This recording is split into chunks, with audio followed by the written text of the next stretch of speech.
खुलुमबाय आं क्रिस्टिना बसुमतारी क'क्राझार जिल्लानिफ्राय बादायलायनायाव फैनायनि आंनि गुबै थांखियानो जाबाय आं फार्स्टआवहाय मिस्टार एन्ड मिस बड'लेण्डआ माबायदि श' आं बेखौ नायग्रोदों बिनि उनावहाय आं फैदों बाहाय आं मोनथिदों like mister and miss Bodoland world wide 2026आ पुरा मानि बर'नि कालचारखौनो बड'लेण्डनि कालचारखौनो माबायदि रिप्रेजेन्ट खालामदों माबायदि लाइक देखायदों आं बेखौ नायनानै फैदों आं बेखौ बिराद जोबोद मोजां मोनदों मिस बड'लेण्ड वर्ल्ड वाइड 2026आ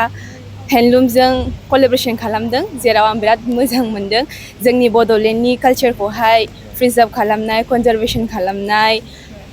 खालि कालचारखौल' नङा गाननाय जोमनाय बेफोरनि अनगायैबो लाइक जोंनि बड'लेण्डनि फरेस्ट गल्डेन लेंगुर जाय हेरिटेज बेखौ सारमोनहा मेडाममोनहा जोंखौ बिनि सायाव कन्टेन्ट खालामहोदों बेवहाय आं मोनथिनो मोनदों आंथ' सिगां लाइक बिदि जेबो बारा मोनथियामोन कि जोंनि बड'लेण्डआव गल्डेन लांगुरखौ स्पेसियेलि मोननाय जायो होननानै जेब्ला आं मिस बड'लेण्डआव पार्टिसिपेट खालामदों मिस बड'लेण्ड वर्ल्ड वाइड 2026आव अब्ला आं बाहाय हमनो हादों कि जोंनि बड'लेण्डनि कालचारा बिसिबां बुरजा दङ बिसिबां मोजां बिसिबां रिच बिदिनो थेंक इउ आं बेखौनो बुंनो सानोदि गल्डेन लांगुरा बांसिनानो जोंनि बे सरलपारा बा चक्रशिला ओमफ्राय बै नायगाव साइडथिं बिथिं फैयो थ' बेवहाय बिसोरखौ बुवालासे लाइक बिसोरनो जाहोनानै हर बिफां लाइफांखौ दानफायालासे बिसोरनि न' बांखौ सिफायालासे मोजाङैनो दोन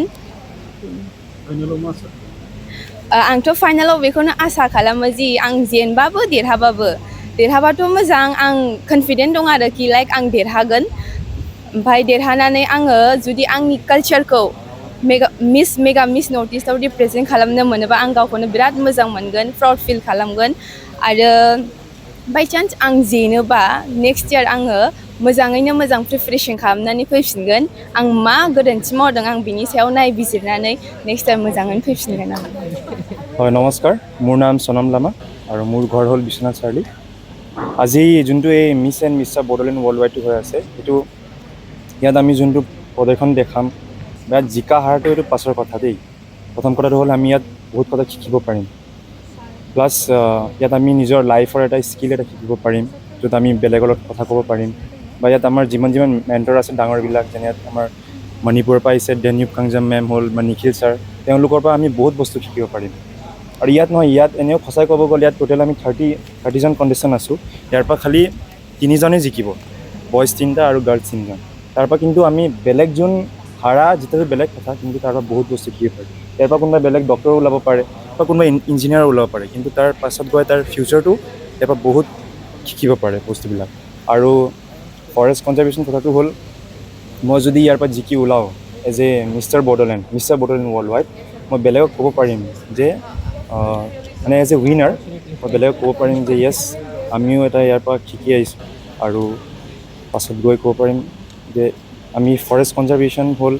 বা পাছৰ এই কিবা একো বেয়া কৰিব নালাগে কিয়নো ফৰেষ্ট কনজাৰ্ভেশ্যন মানে আজিকালি মডাৰ্ণাইজেশ্যনৰ লগত আমি খোজকাঢ়ি যাব লাগে হয় মডাৰ্ণাইজেশ্যনৰ লগত খোজকাঢ়িব লাগে কিন্তু আমাৰ যোনটো আগৰ ৰুটছবিলাক হ'ল এইটো পাহৰিব নালাগে আৰু যদি মই জিকো ইয়াৰ পৰা থ্ৰু মই ছ'চিয়েল মিডিয়া বা থ্ৰু নিউজ ৰিপৰ্টাৰ যেনেকৈ আপোনালোকে আজি ইয়াত আহিছে আমাক হেল্প কৰিছে মই মানুহবিলাকক জনাব পাৰিম যে এইবিলাক কামটো কৰাটো বেয়া হয় আৰু পাছত গৈ মানে বেয়া হ'ব ফিউচাৰটো অকণ চাওক মডাৰ্ণাইজেশ্যনটো হ'ব লাগে প্লাছ আমাৰ ৰুটছবিলাকো পাহৰিব নালাগে সেইটোৱে ধন্যবাদ मुङाबो जाबाय ब्रजेश कुमार नार्जारि आदा आरो आं दा बङाइगाव जिल्लानिफ्राय फैदों आरो एन्ड दा बेयाव फैनानै like mister Bodoland world wide 2026आव फैनानै आं मोजाङाथ' मोनदों लाइक बेयाव आं जि मोजां बुस्थु सोलोंनो मोनदों जेरैखौ आं आगोलहाय मिन्थियामोन लाइक डिसिप्लिना मा बाट आं बेयाव फैनानै ग्र' जागासिनो दं गावखौ आं ग्र' जानाय मोनगासिनो दं एन्ड जे कनफिडेन्स लेभेल दा आं बुंनो हागासिनो दं नोंसिनि सिगाङाव बेबो बे श'नि थाखायनो फैदों आरो दा एन्ड आं आसा खालामो बे श'आ जि मोजाङै थांगोन एन्ड आपकामिं इयार्सआव ग्र' जाबाय थागोन आदा बेयाव जों जेसेबांखि पेजेन्ट्स फैदों बे देरहानोसो फैखादों आदा ओमफ्राय आंबो गाव देरहानोसो फैदों आंनाव कनफिडेन्स दं आं देरहागोन एन्ड आं देरहायाब्ला इट्स अके आं नेक्स्ट इयार आरो ट्राइ खालामगोन मोजाङै फैनानै देरहानो थाखाय लाइक आदा बेफोरनि थाखायनो जोंना बे मिस्टार बड'लेण्ड वर्ल्ड वाइड 2026आव मोनसे जोंनो टास्क होदोंमोन आदा बिनि एवेयारनेस बानायनो थाखाय आरो जोंनो मोनसे टास्क होबाय कि जों गल्डेन लेंगुराव मोनसे भिडिअ बानायनो एन्ड ससियेल मिडियाफोर खालामनो मानोना एट प्रेजेन्ट टाइम बांसिन मानसियानो ससियेल मिडियाआव एक्टिभ थायो आदा चाहे जा इन्सटाग्राम जा कि फेसबुक जा होनब्ला बे टपिकआव मेइनलि मानसिफोरा एवेरनेस बांसिन बारायनायनि दस्रा लाइक बड'लेण्डल' नङा बड'लेण्डनि बाहेरायावबो मानसिफोरा मिथिनायनि कि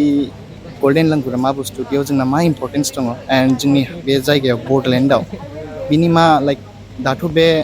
अलमस्ट एक्सटिंक्टआनो होनजायोना दा अलमस्ट लाइक बड'लेण्ड नङाबा अल अभार आसामाव अनलि 7,400ल' दंसै होनबा बेखौ जों प्रिजार्भ खालामनो थाखायनो मिस्टार बड'लेण्ड वर्ल्ड वाइडआ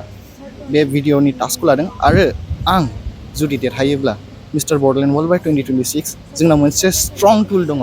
इयुथ जेनेरेसनाव ओमफ्राय आं गावनो इयुथ जाबाय होनबा जोंनाव मोनसे स्ट्रं टुल्स दं बे जाबाय ससियेल मिडिया होनबा आं ससियेल मिडियानि इउज खालामनानै आरो प्लेटफर्मफोरनि लाइक इउज खालामनानै आं देरहाब्लाथ' MMA जे जागोन 2026आव अक्ट'बराव आं बेयाव आरो फोसावनो थाखाय ट्राइ खालामगोन आरो